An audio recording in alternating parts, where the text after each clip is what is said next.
Hey, what's up, guys, and welcome back to the channel. So, we are starting with the NCERT solution on the polynomials chapter. ठीक है, तो पूरा NCERT का solution देखेंगे, एक एक question को देखेंगे. Now, how I will proceed is, like I have told before, I will be making the first two questions in the way where you have to write in your answer booklet. ठीक है, लेकिन उसके बाद we will be just doing it as fast as we can so that we can just summarise all the topics in the given time of 10-12 minutes. Okay, so this is it. So now we start with polynomials NCERT solutions part 1. तो बढ़ते हैं यार पहले 2.1 exercise की तरफ. तो 2.1 exercise का ये है पहला क्वेश्चन जिसमें आप लोग देख रहे हैं कि क्या लिखा है. The graphs of y is equal to p of x are given in this figure below. For some polynomials this, find the number of zeros. तो आप लोग को क्या निकालना है, नंबर ऑफ जीरोज निकालने हैं. तो पहले तो याद करते यार नंबर ऑफ जीरोज क्या था. नंबर ऑफ जीरोज हमने किया था सेकंड लेक्चर के अंदर.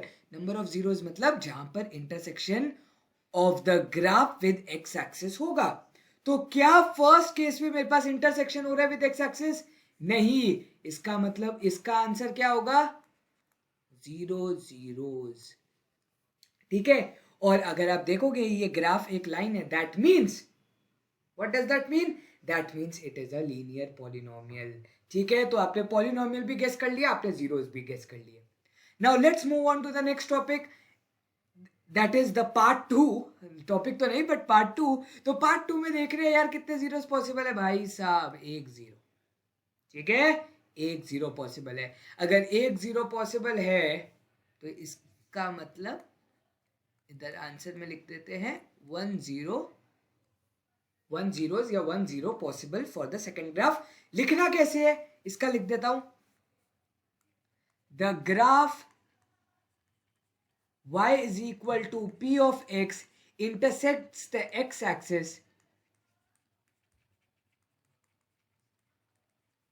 at one point, hence या therefore we have 1 0 of p of, so 1 0 of p of x is possible. ठीक है, सो नंबर ऑफ जीरोज या फिर आप लिख दो number of zeros of p of x is equal to 1. ठीक है, तो ये हो गया आप लोग का लिखने का तरीका आंसर बुकलेट पे. यहां पर गेस करते हैं यार कितने हैं, 1 2 3. That means 3 zeros is my answer.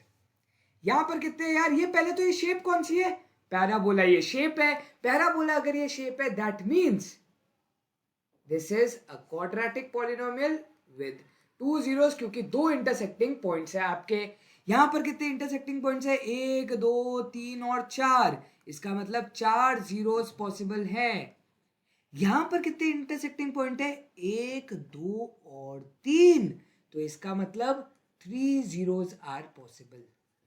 But याद करो यार, मैंने पता है क्या बोला था, मैंने आप लोग को लास्ट लेक्चर के अंदर, मतलब जब लेक्चर करवा रहा था तब आप लोग को बोलता कि आप लोग को मुझे एक चीज बताने का है, मतलब मुझे आप लोग को एक चीज बतानी है. और वो बतानी क्या थी कि मैंने आप लोग को एक केस बताया था वेयर टचिंग होता है.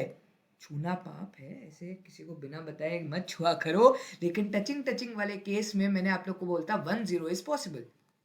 यार 1 0 इज पॉसिबल. अब इस केस में एक स्पेशल चीज क्या होती है,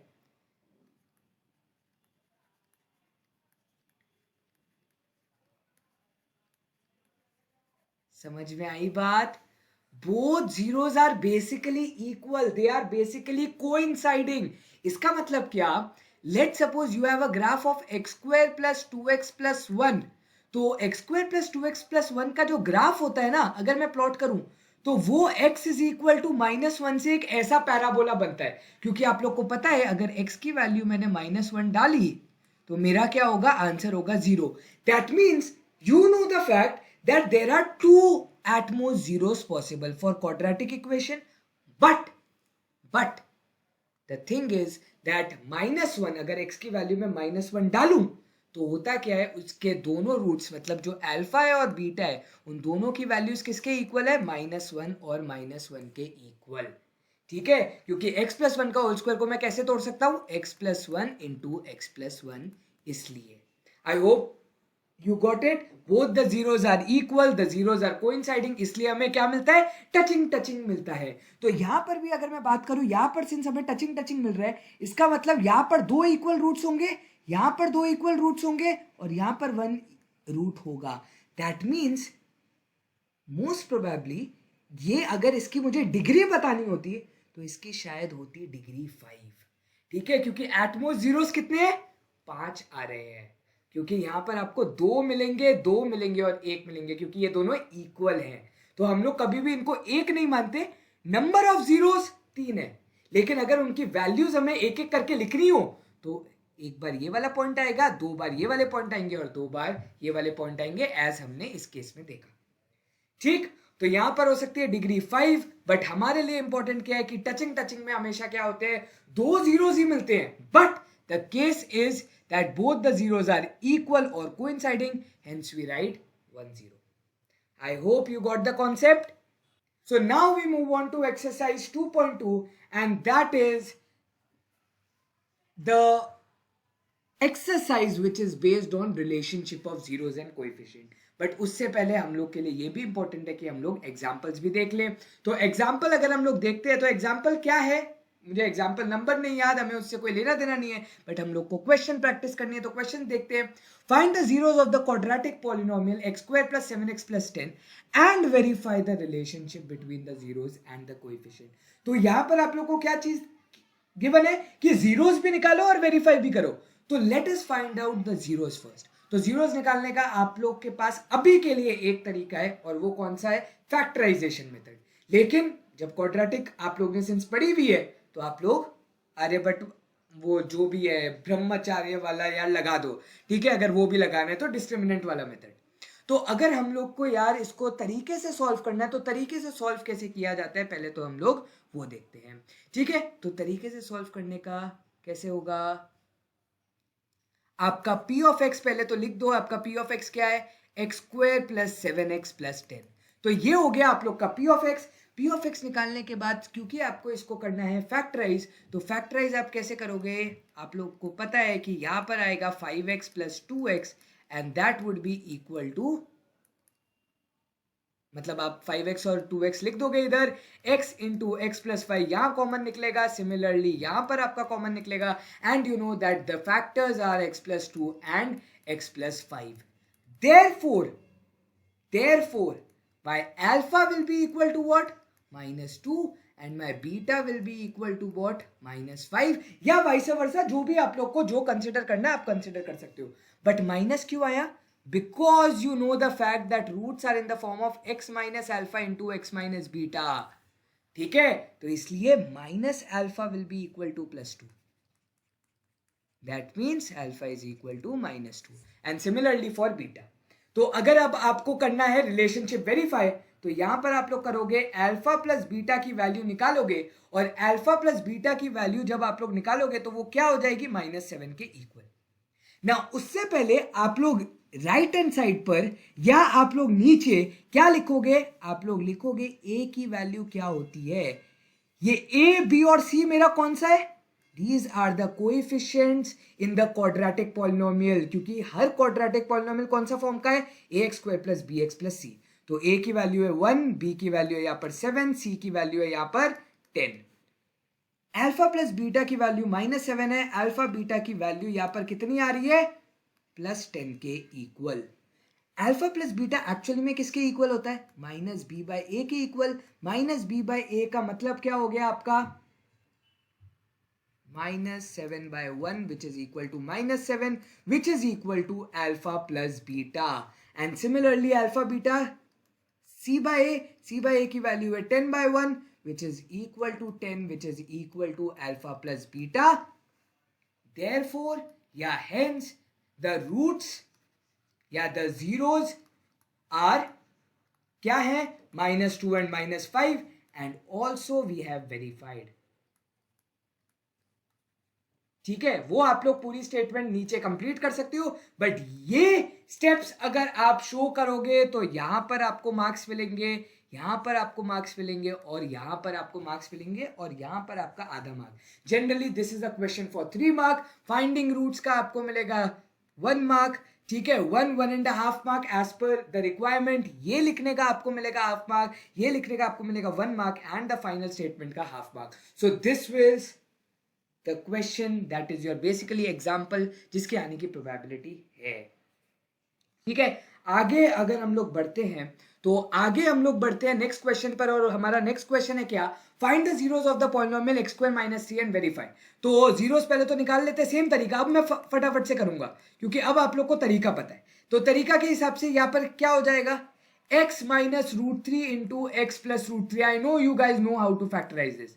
यहाँ पर a की वैल्यू कितनी है 1, b की वैल्यू, भाई x का कोएफिशिएंट ही नहीं है, और c की वैल्यू -3. तो यहां पर आ गया आपका अल्फा क्या आ गया √3, आपका बीटा क्या आ गया -√3. Now you know the fact that alpha plus beta की वैल्यू क्या होगी √3 -√3 दैट इज 0, और -b/a भी आप निकालोगे तो आंसर आ जाएगा 0. अल्फा बीटा की वैल्यू अगर आप लोग निकालोगे तो आंसर कितना हो जाएगा -3, और यहां पर c/a की वैल्यू भी निकालोगे तो भी आएगा आपका -3, एंड हेंस वेरीफाइड. तो आप लोग वेरीफाइड भी हो गया, ब्लू टिक लग गया भाई, पॉपुलर क्रिएटर. ठीक है, तो ब्लू टिक भी लग गया आप लोग का, और आप लोग को रूट्स भी पता लग गए √3 और -√3. प्रोसेस सेम फॉलो होगा जैसे हमने प्रीवियस क्वेश्चन में लिखा. मेन क्या था कि आप लोग को आंसर समझ में आए कि निकालते कैसे. एंड आज का लास्ट क्वेश्चन जो हम लोग करने वाले हैं वो है find a quadratic polynomial the sum and product of its zeros are -3 and 2 respectively. तो आप लोग को सम ऑफ रूट्स गिवन है या सम ऑफ जीरोस आप लोग को गिवन है जो कि आपका क्या है -3 के इक्वल. प्रोडक्ट आप लोग को गिवन है जो कि किसके इक्वल है, आपका 2 के इक्वल. ठीक है, तो आप लोग को लिखना है sum of zeros is equal to -3, product of zeros is equal to 2, या फिर आप लोग कैसे लिख सकते हो, alpha plus beta is equal to -3 and you can write as alpha beta is equal to 2. तो दोनों वे में से कोई भी वे लिखोगे चलेगा. Now you know the fact p of x is equal to k times, याद है k टाइम्स, तो ये चीज आपको मेंशन करना बहुत ज्यादा जरूरी है कि it is actually equal to k times x square minus, either you can write sum of roots into x या फिर alpha plus beta into x plus alpha beta. तो ये लिखने के बाद now you just need to substitute the value x square minus, यहां पर अगर आप सब्स्टिट्यूट करोगे तो क्या हो जाएगा minus of -3 into x plus 2 is equal to k times x square plus 3x plus 2. So this is your required polynomial. So you will be writing, therefore the required polynomial is k times x square plus 3x plus 2. Now this is first तरीका. लाले रुक जाओ, अभी एक और तरीका भी है. दूसरा तरीका क्या हो सकता है यार, कि आप लोग को पता है कि सम ऑफ रूट्स आप लोग को पता है कि क्या होता है -b/a which is equal to -3, and you also know the fact that alpha beta is equal to what, alpha beta is equal to c/a which is equal to 2. यहाँ पर मैं डिवाइडेड बाय 1 लिख सकता हूँ, यहाँ पर मैं डिवाइडेड बाय 1 लिख सकता हूँ.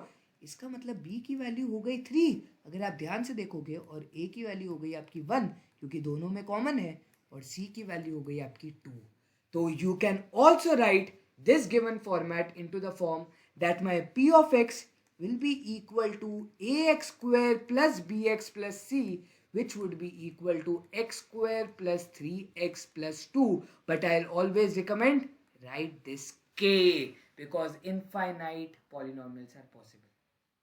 So guys, this is it from this video. I hope the questions which we did now were very clear to you. कैसे करते हैं, बिकॉज कॉन्सेप्ट वाली है यार, बहुत आसान से हैं, इसमें कुछ समझाने की दिक्कत नहीं थी, मैंने आप लोग को तरीका भी बता दिया.